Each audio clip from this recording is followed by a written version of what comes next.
Sejam bem-vindos ao Papo Cabeça. É um quadro do nosso programa onde traremos convidados para abordar temas sobre a educação e sobre a cultura. E amanhã, proclamação da República, feriado, mas nem muita gente sabe o significado. Então vamos conversar um pouquinho sobre isso. E trouxemos o professor Franklin, que vai falar com a gente. Professor Franklin, professor da UNIT, trabalha com a área da educação, trabalha com a área de história, né? História do Brasil, voltado e fala muito sobre a proclamação da República. Professor, o Brasil passou um tempo, período colonial, outro tempo, período império, e o que é que significou essa proclamação da República realmente? A proclamação da República, que aconteceu em 15 de novembro de 89, foi um golpe dado contra o Império, mas que já vinha sendo pensado já logo após a Guerra do Paraguai, no sentido de colocar como proposta, por conta dos movimentos que surgiam de implantação da República, e depois a formação de um partido republicano em pleno Império, em São Paulo, colocar ou implantar o sistema republicano no país como oposição direta ao sistema imperial. Ele ocorre quando os grupos que participavam do processo político no final do Império e, de certo modo, divergiam de interesses, se encontram, grandes latifundiários, fazendeiros do café, que se viram prejudicados com a abolição da escravidão, e os militares, parte dos militares, sobretudo, incentivados pela perspectiva de mudança e renovação, se unem e, a partir do braço militar, dá um golpe, fechando as escolas, fazendo o aquartelamento, liderados pelo Deodoro da Fonseca, e implantam um sistema republicano no país, que era um sistema republicano, diga-se de passagem, vindo de uma perspectiva, das várias perspectivas que a República poderia assumir. Mas a questão de Deodoro, é interessante falar nisso. O Deodoro é amigo pessoal de Dom Pedro II, né? E entra no contexto como aquele que proclama a República.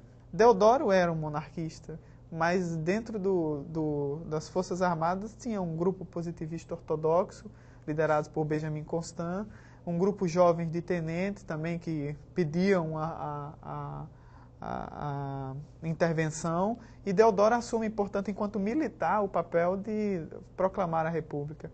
E necessariamente a ideologia do Deodoro não era republicana, era monarquista, foi um homem que lutou na Guerra do Paraguai a favor do Império, enfim. Então, em cima dessa lógica, basicamente, ele assume a perspectiva de direção do país, inicialmente até a elaboração da primeira Constituição, e nessa primeira Constituição ele acaba também permanecendo como presidente até a sua saída e substituição pelo seu vice, Floriano Peixoto. Professor, nós fomos ouvir alguns alunos, né, em algumas escolas, e tem uma pergunta que ela não quer calar. Então, os meninos têm uma curiosidade sobre isso. Vamos ver a pergunta. Teve participação do povo na proclamação da República? Interessante a pergunta, né? A participação da população. O povo realmente participou, o povo sabia? Bom, na verdade, há um certo consenso no ato da proclamação não há participação popular. Foi um ato militar. Deodoro vai se orgulhar, inclusive, disso. Agora, alguns grupos tentarão, na verdade, chamar o elemento civil para compor o quadro dos que foram importantes para a República. Um deles vai ser o Quintino Bocaiúva, um jornalista que não é nem militar, nem latifundiário. Então, ele vai chamar essa, mas em geral uma expressão vai ficar, que inclusive vai ser título de uma das obras do José Murilo Carvalho, que é um historiador famoso, que vai ser Os Bestializados. Essa expressão vai ser da época, né? O povo assistiu a tudo bestializado. Então, no ato em si da proclamação da República, não há participação do povo. Falar na questão de população, né? A gente faz esse comentário da população naquela época. Mas a população hoje em dia, né, a gente percebe em alguns momentos, né, quando se pergunta, hoje é feriado de quê? E muita gente, as pessoas não sabem, né, trocam os feriados, né, pensa que é independência. A que é que se deve essa população não ter um conhecimento, não só com relação à questão do 15 de novembro, né, vamos deixar claro, mas com relação à questão de várias datas? O processo de educação mesmo, de incorporação de valores em cima de determinadas...